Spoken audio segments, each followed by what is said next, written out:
O noticiário político de hoje se transformou em páginas de um inquérito policial sem fim, buscando respostas no judiciário. Gravações, quebra de sigilos e grampo telefônico são usados constantemente para a formação de provas contra os poderosos.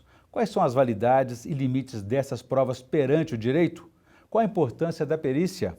Esses são os principais temas de hoje do Pensamento Jurídico, uma produção da Associação dos Magistrados Mineiros, a AMAGES. Para falar sobre o assunto, nós vamos conversar com a juíza Luziene Medeiros do Nascimento Barbosa Lima, titular da 6ª Vara Criminal de Belo Horizonte. Ela é magistrada há 24 anos e já passou por 4 comarcas: Jacinto, Alfenas, Ribeirão das Neves e Belo Horizonte, onde está há 14 anos, além de ter cooperado em várias outras comarcas como Ponte Nova, Belo Vale e Conselheiro Lafayette. Doutora Luziene, obrigado pela presença, é um prazer recebê-la aqui no Pensamento Jurídico. Eu que agradeço. Prazer é nosso. Não teremos hoje o quadro Pensamento Universitário, que os estudantes não gravaram conosco nessa semana, mas teremos o quadro Pensamento Literário, em que a senhora fará indicações de leitura para os nossos telespectadores. Doutora Luziene, sobre o nosso tema aqui, as provas criminais, quais são os tipos de provas que podem incriminar uma pessoa e levar à abertura de um inquérito contra ela? Bom, inicialmente a gente tem que entender que uma prova criminal, ela depende do fato que ensejou o crime. Então, nós temos provas documentais, nós temos provas testemunhais e temos provas periciais. Então, todos esse arcabouço de provas que existe depende muito do fato criminoso que ensejou aquele delito para que seja apurado no inquérito policial inicialmente, depois será objeto de uma denúncia e, consequentemente, a instrução processual perante o juiz. E qualquer meio de prova é legítimo para provar a verdade dos fatos? Olha, depende, porque quando tem um fato ilícito, ou seja, quando ocorre um crime, dependendo daquele crime, se é um crime material, se é um crime formal, as provas irão girar em torno daquele fato, certo? Para que seja instaurado o inquérito. Nesse inquérito irão inicialmente ser colhidas as provas iniciais, depois o Ministério Público, havendo indícios de autoria e materialidade, o Ministério Público vai denunciar e depois vai ser feita a instrução processual. Durante a instrução processual, outras provas também podem surgir para elucidar aqueles fatos. Chamado conjunto probatório. Exatamente. Né? E, nesse momento, às vezes, aquelas provas que inicialmente foram o suporte para o oferecimento da denúncia, às vezes não são suficientes para uma condenação posterior pelo juiz numa sentença. Porque o crime, a prova criminal, ela tem que ser muito bem apurada, ela tem que ser muito bem analisada, porque ali você está lidando com a liberdade da pessoa humana, que é um bem de altíssimo valor. Então, para que um juiz condene alguém, ele precisa ter muita certeza de que a prova que vai sustentar a sua sentença, ela é efetivamente ilícita, é uma prova imune à dúvida. Essa certeza é um sentimento ou era mais objetiva? A prova nem sempre teve esse valor perante o direito, né? Exatamente, mas acontece que o sentir do juiz no momento dessa coleta é muito importante, porque o juiz está lá de frente com a pessoa que cometeu o delito no interrogatório, está de frente com as testemunhas que às vezes foram oculares da situação, por exemplo, um crime de homicídio. Vamos aqui exemplificar mais o homicídio, que é um crime que as pessoas entendem melhor. O cidadão estava na rua e vê o outro atirar e matar uma pessoa. Lógico que aquela pessoa que testemunhou, ela é uma pessoa que vai poder esclarecer aquele fato, aquele delito, ou num bar, uma briga em que existe várias pessoas, né? Tiram aquelas provas testemunhais, né? Essa testemunhal nesse tipo de caso. E ela tem valor pela confiabilidade, que às vezes a pessoa pode ser, de repente, uma intriga um com o outro, uma coisa desse tipo. Essas coisas todas tem que a defesa do réu né? Tem que apresentar uma contradita, uma informação diferente, para que seja o juiz também vá perceber se houve ou não esse tipo de questionamento, esse tipo de situação que vai invalidar provavelmente essa prova, né? Tem muita importância para o juiz tomar uma decisão, para uma juíza tomar uma decisão, esse conjunto de provas, de indícios, né? É com base nisso que o juiz vai julgar. Se a prova não ficar bem feita e no final o juiz entender que não existe certeza para uma condenação, ele tem que usar o princípio do indúbio pro réu e absolver a pessoa, que é o mais justo, né? Então, a licitude da prova para o direito penal e para a condenação criminal é uma coisa muito importante, sabe? É essencial para o juiz julgar. Perfeito.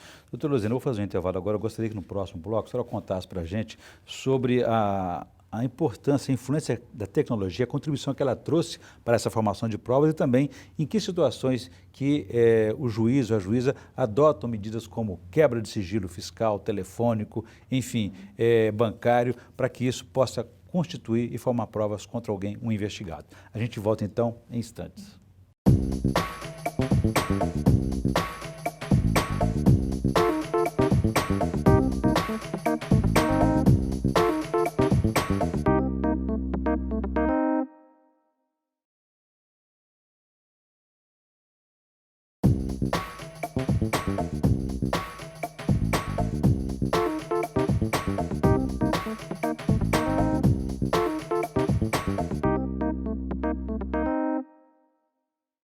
Estamos de volta com o Pensamento Jurídico, uma produção da Amages. Participe de nosso programa pelo e-mail pensamento@amages.com.br, pensamento@amages.com.br.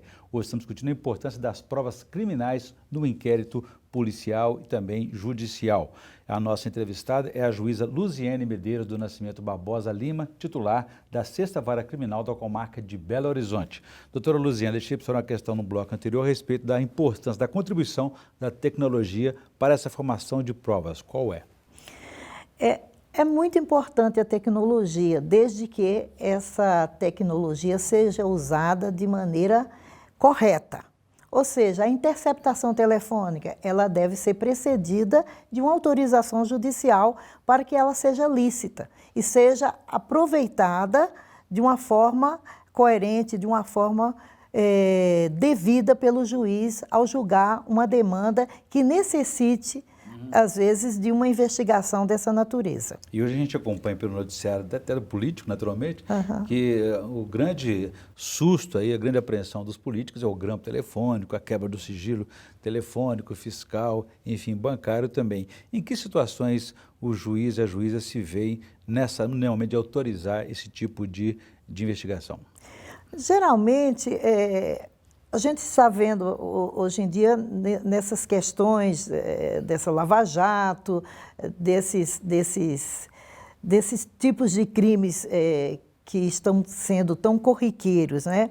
Então, eu entendo o seguinte, no tráfico de drogas, isso é muito importante, nas organizações criminosas, nos crimes de lavagem, né, de dinheiro, esse tipo de delitos ensejam uma apuração mais técnica para poder dar certeza de que realmente aconteceu aqueles fatos que estão sendo noticiados. Então, mas é o que eu falo sempre, todo tipo de prova dessa natureza, ele tem que ser limitado pelo magistrado, certo? Para poder não haver abusos. Sim, mas são suficientes. Na coleta. O grampo telefônico, a gravação, ele é suficiente para autorizar a abertura de inquérito contra uma pessoa? Depende do tipo de delito que a pessoa cometeu e até que ponto as provas iniciais, insidiárias e que levam a se suspeitar de determinada pessoa necessita efetivamente que se vá mais a fundo através desse tipo de prova. E do ponto de vista técnico, do aspecto da gravação, do áudio, ela precisa ter alguma característica que não esteja com edição, com cortes, enfim, que dê ao juiz ou à juíza a condição de autorizar, de perceber que ali há um indício forte, uma suspeita contra um provável acusado. Sim, eu acho que essas gravações, elas precisam ser passadas por perícias, certo?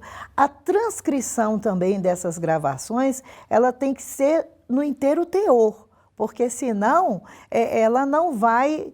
Por exemplo, eu já tive processos em que a polícia militar faz a transcrição com a redação deles e não pelo que foi efetivamente dito pela pessoa. Isso pode induzir... Isso pode induzir uma interpretação diferenciada.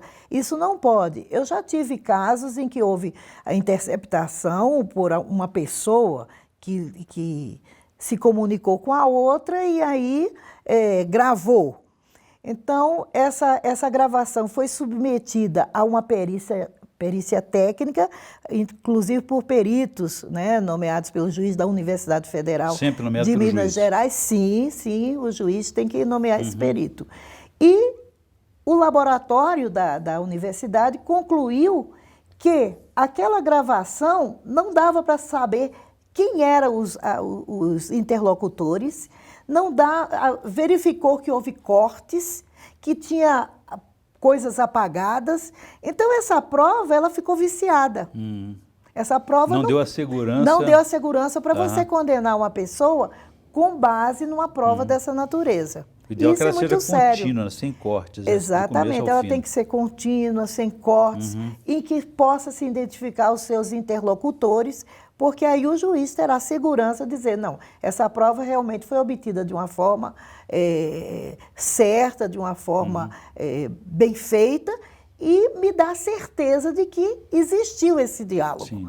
Fora disso, eu entendo que o juiz tem que ter a disciplina de dizer, não, eu entendo que essa prova não serve. Doutora Elisiane, em tese, já que estamos falando de um foro privilegiado, como no caso do presidente da República, Michel Temer, pelo que a senhora já leu, já ouviu, e da experiência que a senhora tem, a gravação que foi apresentada, ela já vazou para a imprensa, enfim, o presidente já foi pré-julgado, já foi até condenado, e a reputação já está lá embaixo, ainda não está ainda em fase de abertura do inquérito judicial contra ele. A senhora acha que o vazamento, como foi feito, e a gravação como foi apresentada, ela levanta suspeitas, dúvidas de sua veracidade, da sua capacidade de prova? Olha, eu não conheço o conteúdo do processo, né? Eu tenho notícias pelo que foi informado. Então é muito complicado para um juiz, principalmente um juiz criminal, que vai sair num programa igual a esse, tecer comentários aprofundados sobre o que aconteceu e o que eu vi apenas na mídia. Porque aí eu estaria até sendo precipitada, ou estaria falando sobre achismo, né? Eu entendo que uma gravação dessa natureza, primeiro, não deveria ter sido publicada, ter saído na imprensa. Vazamento, né? Esse vazamento, eu acho que não foi adequado, certo? Principalmente tratando-se do presidente da República, né? Qualquer pessoa, porque todos nós somos iguais perante a lei, a Constituição dá essa garantia a todos nós. Mas uma figura pública, como a do presidente da República, eu entendo que aquela gravação não deveria ter sido publicada. Deveria primeiro se apurar, deveria primeiro se verificar como ela foi feita, o que aconteceu efetivamente. A perícia mesmo. A perícia também deveria ter sido autorizada, feita, antes de uma divulgação dessa natureza. Principalmente que ainda não está nenhum processo efetivo, denunciado e tudo mais, para que seja feita uma situação dessa, né? E agora expõe a pessoa, não estou falando só do presidente, mas de qualquer pessoa, expor a vida de uma pessoa, a personalidade da pessoa ao público, antes de uma prova efetivamente apresentada a um juiz e decidida, eu acho muito grave. Entendeu? Eu acho que deveria ter mais critérios. Doutora Luziane, eu gostaria de, no próximo bloco, conversar um pouco mais sobre esse assunto aí que envolve aí o foro privilegiado e outras figuras da República, né? Mas especialmente de um tema novo que surgiu aí nessa Operação Lava Jato, que foi essa ação controlada, essa nova técnica para fazer o flagrante preparado ou não, e se isso tem validade para o conjunto de provas. Mas eu gostaria que o senhor falasse sobre isso no próximo bloco. A gente volta em instantes.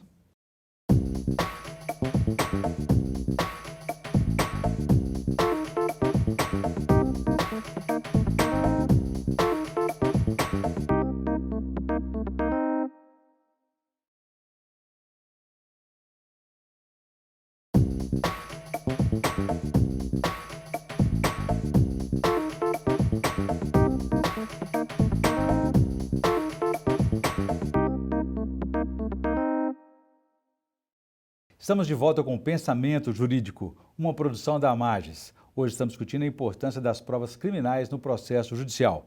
A nossa entrevistada é a juíza Luziane Medeiros do Nascimento Barbosa Lima, titular da 6ª Vara Criminal da Comarca de Belo Horizonte. Doutora Luziane, deixei para a senhora uma questão no bloco anterior a respeito da chamada ação controlada, que é essa técnica nova que estão usando, que usaram nesses casos aí, envolvendo os poderosos da República, para tentar fazer um flagrante preparado ou prorrogado. Como é que isso funciona no processo judicial, no processo de investigação? Bom, essa ação controlada é uma nova técnica de investigação, onde, quando há uma suspeita de que alguém esteja envolvido em determinados crimes, principalmente crimes de tráfico de drogas, lavagem de dinheiro, esse tipo de delito que está em voga atualmente. Que envolve mais pessoas, exatamente. Né? Muitas vezes, essa investigação ela é postergada porque busca-se apurar melhor quem seriam os autores, os partícipes, os coautores, ou até mesmo para se buscar com melhor condições o proveito daquele delito, encontrar vítimas que possam terem sido sequestradas.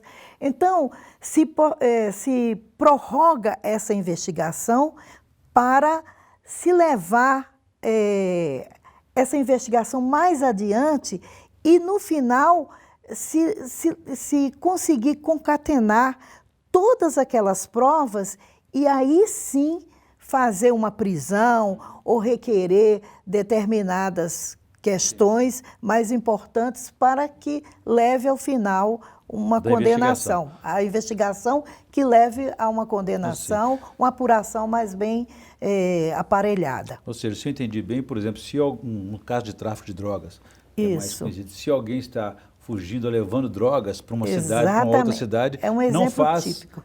A prisão ali em flagrante, não. Não. Se espera, aí a polícia vai esperar que aquele indivíduo atravesse uma cidade ou vá a determinado lugar, ou contato com outra pessoa, que talvez seja um coautor, um partícipe, até mesmo o usuário, para poder aquela prova ficar mais concretizada, né? Mais robusta, e assim se prender não apenas aquele primeiro, mas toda a linhagem de pessoas envolvidas naquele delito. Nessa organização criminosa, nessa organização. Né? Agora, como é que isso pode ser distinto do flagrante, distinguir o flagrante prorrogado do flagrante preparado? Existe distinção entre uma coisa e outra?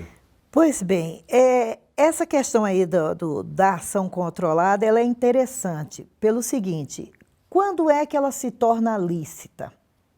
Porque no tráfico de drogas, por exemplo, tem que haver uma autorização judicial, ou seja, ou pelo menos uma comunicação ao juiz, para que ela possua uma feição de licitude. Somente nos casos de organizações criminosas é que isso aí tem sido liberado. Ou seja, não precisa aquela comunicação prévia, certo? Mas, de qualquer maneira, tem que ter uma comunicação ao juiz de que se está elaborando essa ação controlada. Por quê? Porque aí o juiz vai traçar os limites de como vai funcionar essa ação controlada. E já é reconhecida pelo Supremo também. Também, né? Então você vai ter que analisar essas questões. E o juiz vai ser o limitador para que não haja excessos. Então, se houver esse tipo de cuidado, essa prova vai ter uma licitude que se espera numa prova no processo penal. Muito bem. Fora disso, eu entendo que não vai surtir um efeito desejado. Né? Perfeito. Eu volto a esse tema daqui a pouquinho, doutora Luziana. Gostaria que antes a senhora fizesse a indicação de leitura para os nossos telespectadores no quadro Pensamento Literário.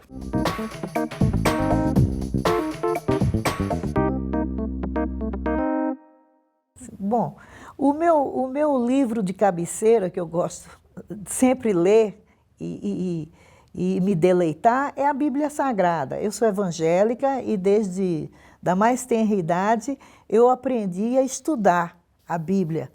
E nela eu encontro respostas para muitas coisas da minha vida e até mesmo para julgar de uma maneira para o direito, né? Porque, por exemplo, Salomão, que foi o maior sábio, né? Já conhecido na humanidade, e como rei de Israel, na condição de ter o poder absoluto, ele também era o juiz, né? Ele presta enormes conteúdos para um magistrado julgar de uma maneira justa. Então, meu livro de cabeceira é a Bíblia e eu recomendo a toda pessoa, porque ali a gente encontra respostas para tudo. Para a sua alma e para a sua vida. Com certeza, sempre uma boa indicação e para qualquer área, né, doutora Exatamente. Luziana? Agora, voltando ao nosso tema aqui da investigação criminal, existe um prazo razoável para ela acontecer, se concluir? Sim. A investigação criminal ela não pode durar indefinidamente, certo? Ela tem que ter um prazo para poder para que o Estado diga que aquela pessoa é alvo de um crime, certo? Então, ela tem que seguir um prazo. Por exemplo, o inquérito policial, quando o réu está preso, ele tem que durar 10 dias, certo? Se está solto, pode ir até 30 dias. Né? Dependendo dos casos, nos crimes de drogas, pode chegar até a 90 dias, certo? Desde que as prorrogações sejam autorizadas pelo juiz. Então, tem os prazos.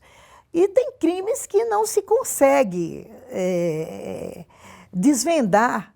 Muitas vezes o Ministério Público vai pedindo diligências e mais diligências e vai prorrogando os prazos. Vai se prorrogando e aquilo fica uma demora muito grande. Nesses casos, muitas vezes, por excesso, o juiz tem que soltar o réu, porque se ultrapassa um limite que a lei determina, aquela prisão ela se torna ilegal e há que se atender a esses prazos para não dar excesso. Então, se solta a pessoa e ela vai responder solto, né?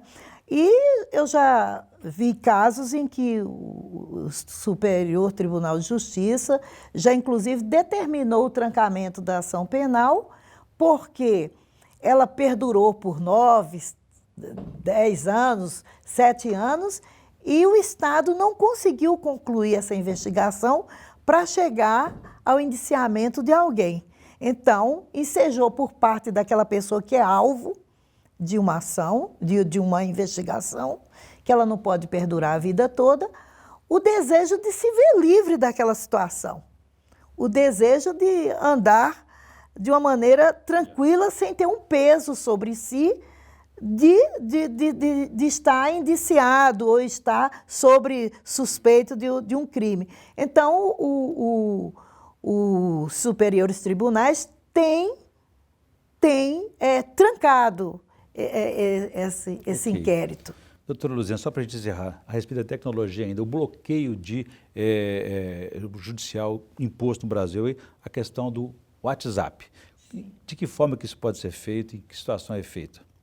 Bom, a gente tem visto, eu tenho percebido aí, eu nunca tive um caso desses, né, do WhatsApp, em que o juiz determina que a empresa né, informe aquele conteúdo e a empresa não informa aquele conteúdo, então existe aqueles bloqueios, né, que com o decorrer do tempo termina os assinantes daquela modalidade indo para outros sites, né, e depois aquilo volta automaticamente, né? Então, essa prova de WhatsApp, essas conversas que se faz, elas têm que ser vistas com certo cuidado pelo juiz. Pelo menos eu tenho esse cuidado, de não assodadamente já analisar aquilo como um fato concreto e uma prova pronta e acabada. Porque dependendo de como você conversa com alguém, você pode muito bem estar tentando incriminar alguém através daquilo. Uma combinação, vamos dizer que duas pessoas conversam entre si e uma fale alguma coisa para prejudicar a outra. Entendi. Certo? Então, uma fala em código, né? Exatamente. Perfeito. Então, a gente não pode ter a certeza absoluta de que aquela prova é uma prova lícita. Eu entendo que prova lícita tem sempre que ser aquela autorizada por um juiz. E que não certo? Deixa dúvidas E que não também. deixa dúvida. Muito bem, eu conversei aqui com a juíza Luziene Medeiros do Nascimento Barbosa Lima, que é titular da 6ª Vara Criminal de Belo Horizonte.